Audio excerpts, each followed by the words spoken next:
Bien-aimés, réjouissez-vous sans cesse dans le Seigneur, car vous êtes les hommes les plus heureux de la terre. Vous connaissez le Dieu véritable, et le Dieu véritable est votre Père. Alléluia. Vous avez le privilège immense à chaque instant de le consulter, de lui parler. Il vous répondra. Ainsi, vous marcherez à sa lumière, à la clarté de sa face et de sa parole. Ainsi, la peur sera bannie de votre vie, car son amour et sa bonté vous accompagneront tous les jours de votre vie. Pour que votre confiance en ce Dieu qui sauve soit inébranlable, vous avez besoin chaque jour de lire et de méditer sa bonne parole qu'il vous offre aujourd'hui dans le livre de Jérémie, le chapitre 43. Les questions 2 et 7 de notre guide de méditation nous aideront à lire et à méditer ce texte. Nous prions avant de lire et de méditer la parole de Dieu. Nous prions. Seigneur, béni soit ton nom. Louange à toi pour ta fidélité. Louange à toi pour le privilège immense que nous avons chaque jour de nous approcher de toi pour chercher ta volonté, pour connaître tes directives. Donne-nous, Seigneur, de marcher au son de ta voix, au son de ta voix merveilleuse, que nous puissions nous conformer à tes directives. Nous voulons te prier maintenant par l'action du Saint-Esprit de nous éclairer, afin qu'en lisant, en mettant cette parole, nous puissions tirer des leçons pour nous-mêmes, pour marcher chaque jour avec toi. Bénis ta parole, conduis chacun de nous, au nom puissant de Jésus. Amen. Nous lisons notre texte, Jérémie 43. Dès que Jérémie eut fini de rapporter à tout le peuple toutes les paroles que l'Éternel leur Dieu avait chargé de leur transmettre, c'est-à-dire toutes les paroles rapportées ici, Azaria, fils de Oshaya, et Johanna, fils de Caria, et tous ces hommes orgueilleux répondirent à Jérémie, « Tu mens, l'Éternel, notre Dieu, ne t'a pas chargé de nous dire, n'allez pas en Égypte pour vous y installer. C'est Baruch, fils de Nérija, qui t'excite contre nous.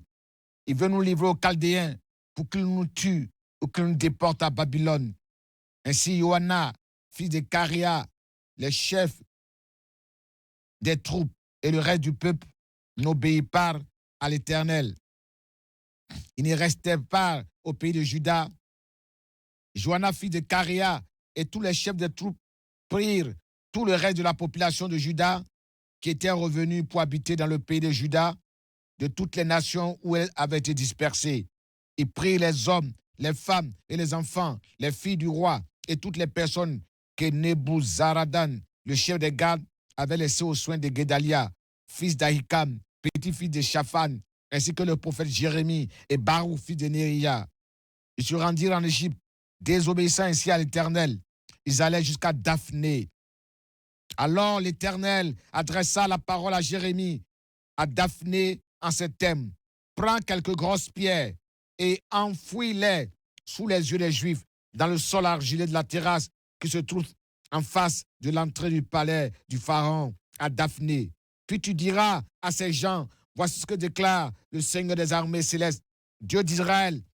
Je vais faire venir mon serviteur Nabuchodonosor, roi de Babylone. J'installerai son trône au-dessus de ces pierres que j'ai enfouies. Il déploiera sa tente royale sur elle. Oui, il viendra, il frappera l'Égypte. Il fera mourir ceux qui doivent mourir. Il déportera ceux qui doivent aller en déportation et tuera par l'épée ceux qui doivent périr par l'épée. Je mettrai le feu au temple des dieux des Égyptiens. Il brûlera les temples et les idoles seront emportés en captivité. Il dépouillera l'Égypte comme un berger dépouille son manteau. Après quoi, il repartira tranquillement. Il mettra en pièces les obélisques sacrés de l'Opélis en Égypte et il mettra le feu au temple des dieux des Égyptiens. La question numéro 2 nous permet d'observer le texte. Et la question numéro 2 nous dit qu'est-ce que ce texte m'apprend sur Dieu le Père, sur Dieu le Fils, sur Dieu le Saint-Esprit. Sur Dieu le Père, au verset 1, nous voyons là un Dieu qui est accessible. Dieu n'est pas loin. Dieu est bon. Dieu se laisse consulter par ses créatures. par son peuple. Par Jérémie, il répond à leurs préoccupations. Verset 10. Ce verset présente l'Éternel des armées, le Seigneur des armées célestes. Il y avait Sabaoth, le Dieu souverain tout-puissant, le commandant en chef des armées célestes. Et dans cette armée céleste, il y a des anges, il y a des as qui combattent pour Dieu. Le Dieu qui intervient pour assurer la victoire à son peuple, c'est le défenseur d'Israël dans les combats. Ce thème, l'Éternel des armées, apparaît 200 fois dans la Bible. Dieu, dans sa souveraineté, il peut faire de ses ennemis, qui sont des rois païens, des alliés. Il va incliner leur cœur pour être des instruments de son jugement, pour accomplir sa volonté. Dieu dit, je vais faire venir mon serviteur Nabuchodonosor, qui est un roi païen. Le Dieu Tout-Puissant est capable de briser les nations et de mettre fin à toute rébellion, à l'orgueil des hommes et des nations. Il a un contrôle souverain sur tout pouvoir, toute domination, toute force, toute autorité, toute nation sur cette terre. Quand Dieu se lève avec sa casquette de chef des armées, le temps de la conciliation n'est plus d'actualité. Le temps de la patience de Dieu prend fin. Il est prêt à frapper ceux qui s'opposent à lui, à déporter les rebelles, à mettre le feu aux idoles, aux temples, aux dieux qui se dressent contre lui comme des concurrents, contre sa volonté. Lui seul, bien-aimé, est capable de mater toute forme de rébellion et d'apporter la paix dans les nations.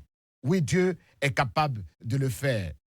Au verset 9, il dit, prends quelques grosses pierres, enfouis-les devant la terrasse, en face du palais de Pharaon, sous les yeux des Juifs.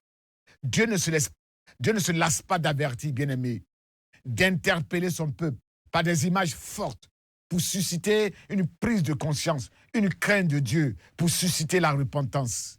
Sur Dieu le Fils, qu'est-ce que nous apprenons? En définitive, le roi de gloire qui commande les armées célestes de Dieu et qui finira par vaincre les ennemis qui se dressent contre Dieu, c'est Jésus-Christ, le Fils de Dieu. Il est le Seigneur des armées. Il est le fidèle, le véritable, qui est monté sur un cheval blanc et qui punit, qui fait la guerre avec justice. C'est lui qui porte des vêtements trempés de sang. Il s'appelle la parole de Dieu. Les armées célestes, vêtues de fin lin, d'une blancheur éblouissante, le suivent sur des chevaux blancs. C'est lui qui tient dans sa bouche une épée tranchante afin de frapper les nations. Et les guerriers, avec une main de fer, le suivent. C'est lui, le roi des rois, le Seigneur des seigneurs, qui à la fin des temps va capturer la bête et le faux prophète qui avait séduit les hommes et les avait entraînés dans l'horreur, dans la rébellion. Il les jettera vifs dans les temps de feu. Ainsi, toute leur armée sera anéantie par le feu qui sort de la bouche du cavalier au cheval blanc. Apocalypse 19, versets 11 à 21. Quelles sont les vérités spirituelles, bien-aimées, que nous pouvons tirer de ce texte? Avant de répondre à cette question, mettons en évidence le caractère versatile et changeant du peuple de Dieu. Voici un peuple imprévisible qui change rapidement d'opinion. Au chapitre 42, avant ce chapitre, il demande à Jérémie de prier l'Éternel afin que Dieu leur montre sa volonté, le chemin à suivre, ce qu'il doit faire. Le peuple avait promis de faire exactement ce que le Seigneur dirait, que cela leur plaise ou non. Dieu accède à la requête du peuple et lui montre la voie à suivre. Il dit, je serai avec toi, je serai avec vous. Si vous acceptez l'exil à Babylone. Mais si vous refusez, si vous vous réfugiez en Égypte, je ne serai pas avec vous. Le malheur vous poursuivra. Au verset 1 à 2, le peuple, soutenu par des hommes méchants, des hommes orgueilleux, va rejeter ce plan de Dieu, le considérant comme des paroles mensongères. La Bible a qualifié ces hommes d'orgueilleux. Et c'est vrai. Ces rebelles, Dieu les qualifie d'orgueilleux. Car ils sont animés par l'esprit de Satan. Ils sont prétentieux. Ils se croient plus sages que Dieu, plus avisés que le Dieu de la sagesse, au point d'imposer leur volonté au peuple de Dieu, en lui disant d'aller se réfugier en Égypte, au détriment de la volonté de Dieu qui demande d'aller en exil à Babylone pour avoir la vie sauve. Ils se sont érigés en petits souverains autoproclamés pour se mettre au-dessus de la volonté de Dieu. Bien-aimés, À quoi bon chercher la volonté de Dieu? Dans la prière, dans le jeûne, dans les veillées, en consultant les hommes de Dieu, quand on n'est pas prêt à s'y conformer. C'est de l'hypocrisie. C'est une forme de provocation et de défiance vis-à-vis de Dieu. Dieu a raison de dire que son peuple a commis un doux péché. Ils ont abandonné, lui, la source de vivre, pour se reposer, pour s'appuyer sur des idoles, des sécurités humaines, des citernes fissurées, crevassées, qui ne retiennent pas l'eau. Jérémie 2, verset 13. Jésus disait au peuple, vous ne comprenez pas ce que je dis, parce que vous avez fermé vos oreilles à mon enseignement. Vous êtes incapable de supporter mes paroles. Votre véritable père, c'est le diable. Et vous avez choisi de vous plier à ses désirs et d'accomplir sa volonté. Depuis le début, il n'a pensé qu'à tuer votre maître.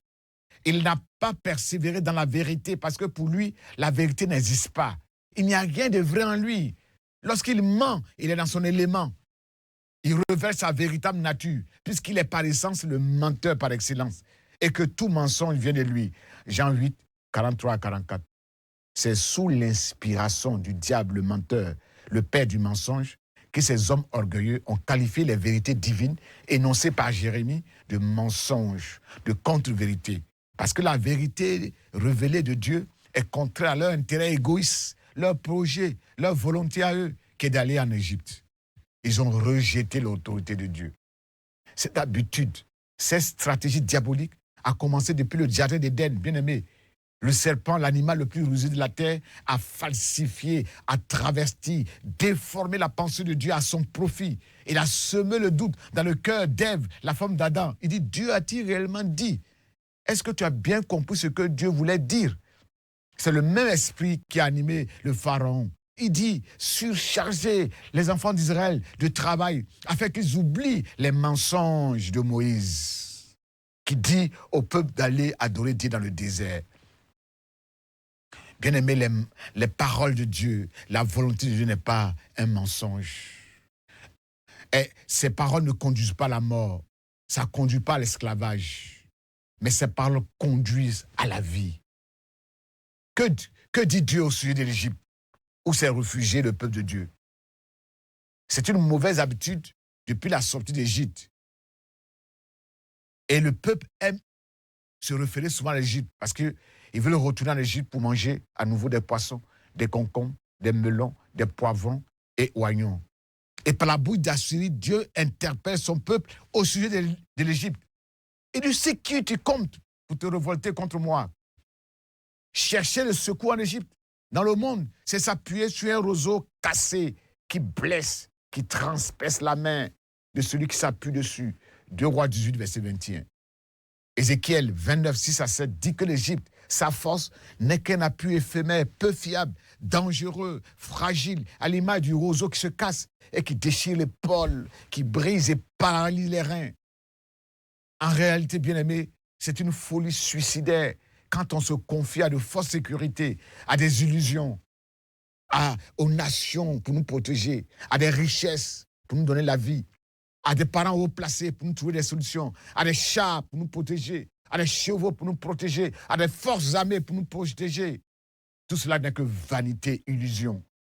Car mieux vaut, bien-aimé, se réfugier auprès de l'Éternel que de compter sur l'homme, que de compter sur les gens importants. Psaume 118, verset 8 à 9. Le peuple a décidé de se mettre à l'abri en Égypte, mais c'est là-bas que le malheur qu'ils fuyaient va s'abattre sur eux. Les décisions prises par manque de foi, par manque de discernement, aboutissent souvent à des désastres, à des pièges, à des souffrances. Telle voie, bien-aimée, peut paraître droite, juste. C'est raisonnable, c'est bien, c'est beau, mais son issue peut être fatale. Ça peut conduire à la mort, à la destruction, à de l'amertume. Proverbe 14, verset 12. Dieu est capable de te priver de tout ton appui, de ton soutien, de tes richesses, pour qu'à nouveau, tu tournes tes regards vers celui qui est le vrai pourvoyeur, le vrai protecteur, le vrai maître, le vrai Seigneur. Jonas voulait fuir la volonté de Dieu. Il voulait fuir le plan de salut de Dieu, son œuvre, son ministère. Il est allé se réfugier dans un bateau, loin de la face de Dieu. Mais Dieu l'a déniché là-bas.